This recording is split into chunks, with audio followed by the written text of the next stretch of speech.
Summary of Atomic Habits by James Clear. Introduction. If you're looking to get your life back on track, then Atomic Habits offers an easy framework for improving your life every day. James Clear, one of the world's leading experts on habit formation, reveals strategies to help you form good habits and break the bad ones. You'll also learn to recognize how tiny daily habits can have an incredible impact on your life and your future. If you find that you struggle to change your habits, the problem isn't you, but your system.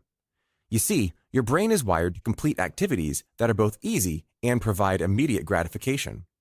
Luckily, James Clear provides a proven system that will help you change your habits and take your life to new heights. Through this book, you will learn how to make time for new habits, overcome a lack of motivation and willpower, design your environment to make success easier, and learn how tracking your habits and finding an accountability partner will help you succeed. Chapter 1. Why Small Habits Can Make a Big Difference. When it comes to success, many people are focused on the wrong thing. They focus on the end goal versus the journey it takes to get there, and believe big decisions will get them to their final destination. However, this couldn't be further from the truth. In fact, 1% of improvement each day means that you will be 37 times better than you once were. But if you decline 1% every day, you will decline nearly to zero. In other words, it's the small habits that matter and that make the biggest difference. For example, a plane traveling from Los Angeles to New York requires a specific degree of direction to get its final destination. Imagine if the pilot adjusted its course just 3.5 degrees south. This may look like nothing to the average observer. The adjustment is so small, many people wouldn't even notice. Of course, upon landing, the passengers would notice a big difference. That small course adjustment would change their final destination from New York to Washington, D.C. We don't typically notice tiny changes because the impact is not seen immediately. The impact may not be seen for months or even years, but the results can be enormous. For instance, eating a slice of pizza certainly won't make you unhealthy. However, if you eat a slice of pizza every night for dinner, then you'll likely see a change in weight over the course of a year. Similarly, taking a 30-minute yoga class one day won't immediately make you in shape. Instead, it's small habits over time that compound into major results. Results in life are a measure of habits. The net worth of a person is simply a measure of their financial habits. Similarly, a person's health is a measure of their daily habits of diet exercise. Time magnifies the margin between success and failure, which is why our daily choices have a greater impact than we realize. If you want to predict where you will end up in life, then simply follow the curve of your daily choices. Bad habits can affect us just as easily as good habits can build us up. This is why it's important to understand how you can design your daily habits to your advantage. The key is to make tiny changes in your behavior, which when repeated over and over, will become habits that lead to big results. Chapter 2. How Habits Are Formed. How many times do you begin a good habit, like exercise or meditation, only to find that after a few days or weeks, it's only become a real hassle? Habits are a challenge to change because many people try to change them the wrong way or try to change the wrong things. To change our habits, we must first understand how habits are formed. The process of habit building can be classified into 4 steps: cue, craving, response, and reward. Think about what you do when you first get into your car. You probably put the key into the ignition, put on your seatbelt, check your mirrors, and then head on your way. You don't even think about the process, you just do it. It's a habit that you've repeated so many times that it's become instinct and happens automatically. So how are habits formed? Habits begin with a cue or a trigger to act. For instance, getting in your car cues you to perform an action that will get you from one destination to the next. The second step is craving for a change in state. In this case, you want to go somewhere. Your response is to put the car in drive and go. The final step is the reward, a feeling of relief or comfort that comes from arriving at your destination safely. This habit loop can be applied to many habits that you complete daily. For instance, brushing your teeth in the morning. Your cue might be eating breakfast or drinking coffee, triggering a craving to feel fresh and clean. Your response is to head to the bathroom sink and prepare your toothbrush. Your reward is a mouth that feels fresh and makes you ready to take on your day. The cue always triggers a craving, which motivates a response. Then a reward is provided, satisfying the craving and becoming affiliated with the cue. Our behaviors are driven by a desire to solve a particular problem, which is a part of the cue and craving phase of the habit loop. For instance, the problem phase might include the cue of your phone buzzing with a new text message. The craving is that you want to learn the contents of that message. Then comes the solution phase. You respond by grabbing and unlocking your phone.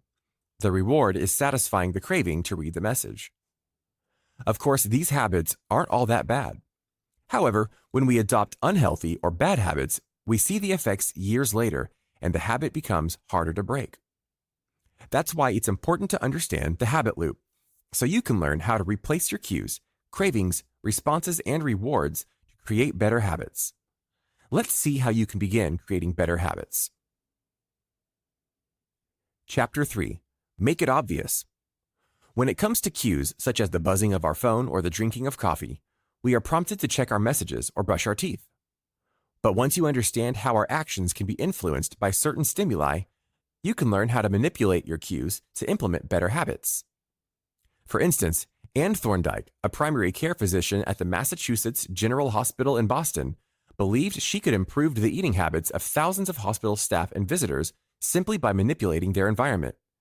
She decided to replace soda with bottled water in the refrigerators next to the cash register. But she didn't stop there. She added bottled water to every drinking station across the cafeteria. Over 3 months, the number of bottled water sold increased by 25.8%, while soda sales dropped by 11.4%. By making simple adjustments, people made healthier choices because the cue to drink water was more prevalent than soda. You see, the most powerful sensory ability in humans is our vision. The human body contains almost 11 million sensory receptors, and almost 10 million are dedicated to sight alone. In other words, visual cues are among the highest motivation for behaviors. Therefore, a small change in what we can see can lead to a big change in what we do. Luckily, we can design our environments to our advantage. But how? Let's say you want to create a habit of practicing guitar.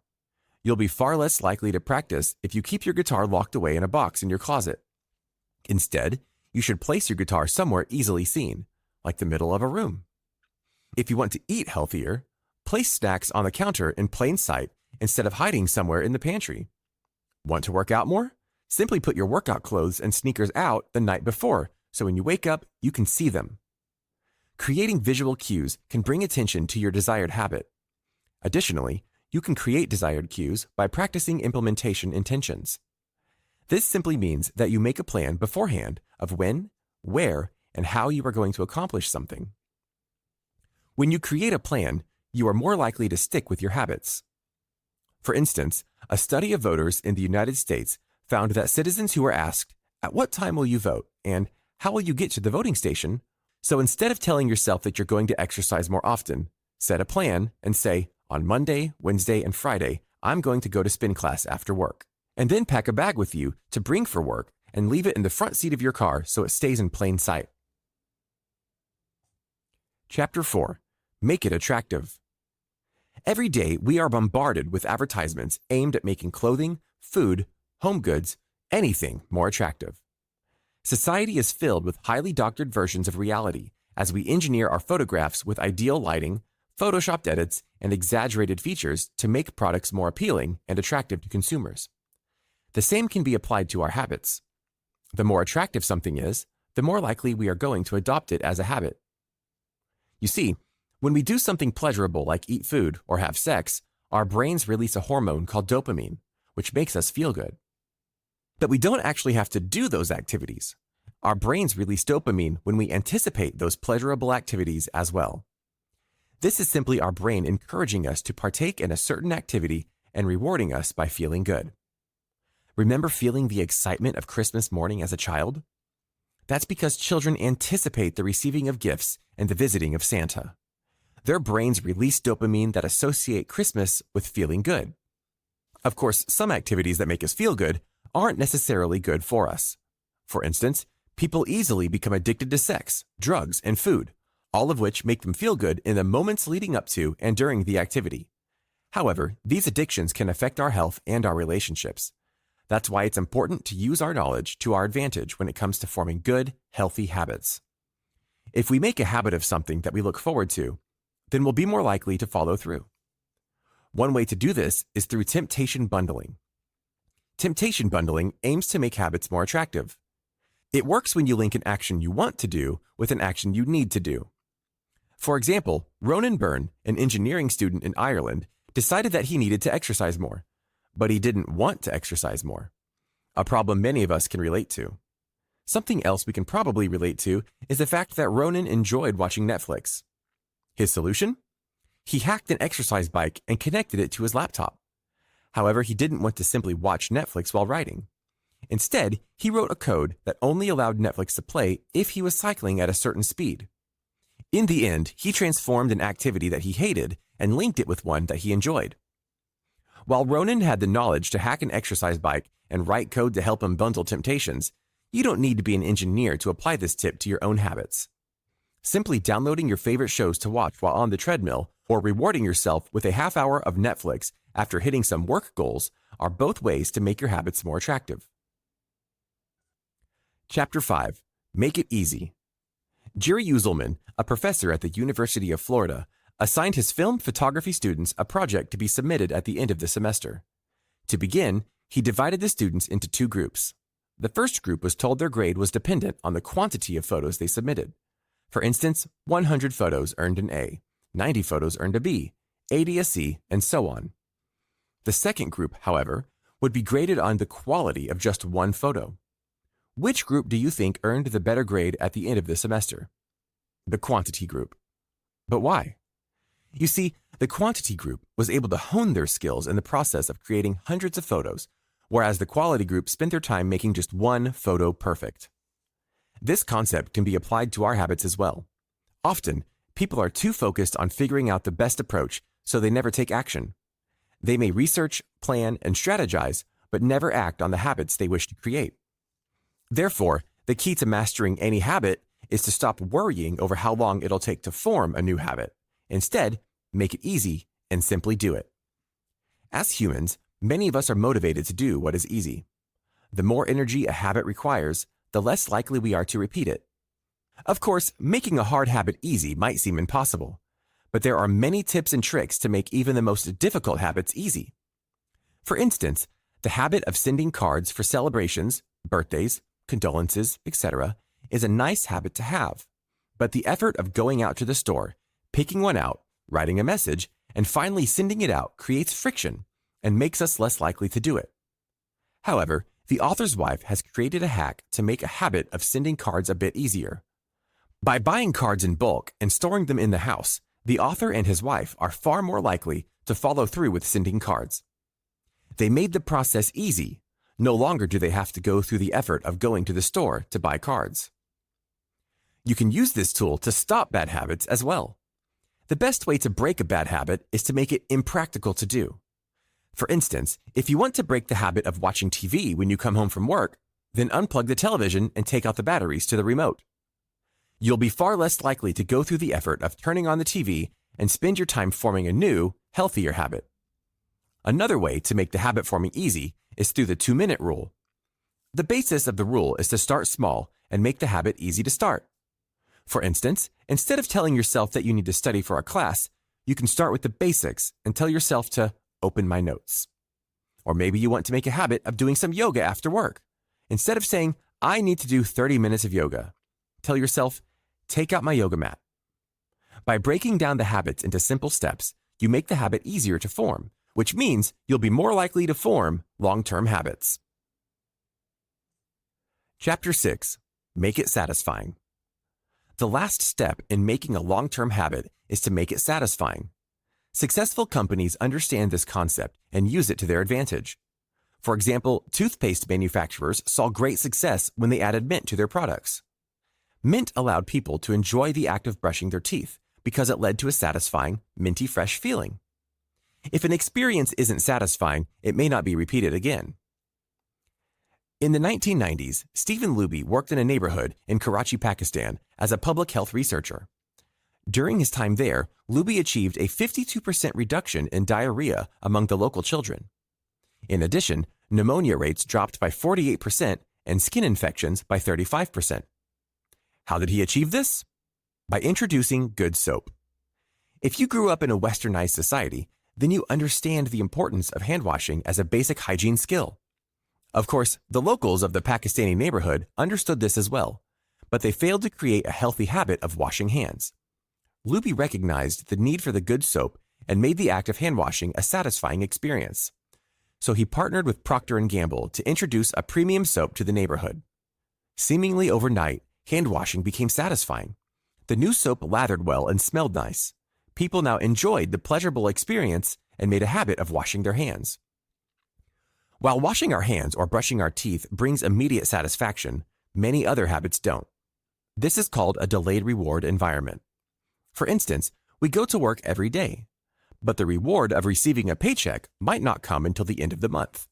Similarly, you may start going to the gym every morning, but you won't see the reward of weight loss and toned muscles until weeks or even months later. On the other hand, habits that result in immediate satisfaction might see delayed consequences. This is why people still smoke when they know the risks could cost them their lives. The consequence of cancer might not come until 20 years later, but at the moment it relieves stress and satisfies that nicotine craving. Because of these delayed consequences and delayed rewards, it's important to attach immediate gratification to habits you wish to pursue. For example, the author tells about his friends who wanted to kick the habit of going out to eat so they could get healthier and save more money. They opened a savings account they named Trip to Europe. And every time they avoided a meal out, they transferred $50 to the account. Seeing the money go into the savings created a sense of immediate gratification, so it encouraged them to keep up the habit. They made their habit satisfying, and eventually, they saw long-term rewards when they saved enough money to book their trip. Chapter 7. The Importance of Habit Tracking. Kicking a bad habit or implementing a good one can be hard. While it's satisfying to make progress, sometimes that satisfaction is delayed, causing us to give up on those healthy habits. Additionally, we crave visual evidence of progress, which we don't always see when kicking habits like smoking. Luckily, there are ways to measure your progress visually by implementing habit tracking. Habit tracking is a simple but effective technique to ensure that you are staying on track. This technique is nothing new, however. In fact, Benjamin Franklin successfully tracked his habits, who, at the age of 20, started carrying around a booklet everywhere he went. In this booklet, Franklin recorded each time he adhered to his 13 personal virtues. His virtues consisted of activities to avoid, like frivolous conversations, but also included things he should do every day, like always do something useful. Each night, Franklin would record his successes, making a visual diary of his healthy habits. The most simple technique is to use a calendar to cross off when you completed your desired daily habits. When you track your habits through a calendar or a diary, you will find that you are more likely to adhere to those habits. Tracking is not only obvious and creates a visual measure of your progress, but it's also an attractive, satisfying habit. At the end of the day, when you've accomplished whatever it is you aim to accomplish, you'll feel a sense of anticipation in the action of crossing off each day. Research has also shown that most people who track their progress on goals like weight loss, lowering blood pressure, or quitting smoking are more likely to improve than those who do not. Additionally, having an accountability partner or implementing a habit contract can change everything. Just as people are more likely to repeat an experience that is satisfying, they are also likely to avoid an experience that is either painful or costly. In other words, behavior changes when there is an immediate consequence. For instance, university students are more likely to show up to class if attendance affects their grades. The students know the consequences of not showing up, so they do. Similarly, you can apply the same logic to help you form positive habits. For example, Brian Harris, an entrepreneur in Nashville, created a habit contract to keep him on task for working out. He had both his wife and personal trainer sign a contract which forced him to commit to getting his weight down to 200 pounds. To reach this goal, Brian tracked his food intake and committed to weighing himself each week. He then set up penalties for not doing these things. For instance, if he failed to track his food intake, he would have to pay his trainer $100, and if he failed to weigh himself, he would have to pay his wife $500. Brian's habit contract worked, not only because he was worried about losing the money, but also because he cared about what his trainer and his wife thought about him. He didn't want to let them down. In fact, knowing that someone is watching you can be enough motivation for success. This is why getting an accountability partner or signing a habit contract works well in implementing healthy habits. Final summary. While many people believe that making big changes is the key to success, it's the small things we do each day that have the biggest impact on our lives. Small daily habits will affect the person we become in the future, so it's critical that we adopt healthy habits to ensure we live long, successful lives. Of course, this is easier said than done, as forming new habits can be incredibly difficult. Luckily, there are many tips and tricks to help you implement new habits today. The 4 laws of habit forming include making it obvious, attractive, easy, and satisfying. When you can make your habits an attractive, easy, and satisfying experience, you'll be more likely to keep up with them. Additionally, an accountability partner and a habit contract will help you even further when starting new, healthy habits or kicking a bad one. This has been a summary of Atomic Habits by James Clear. The end. Did you like this audiobook summary? Click the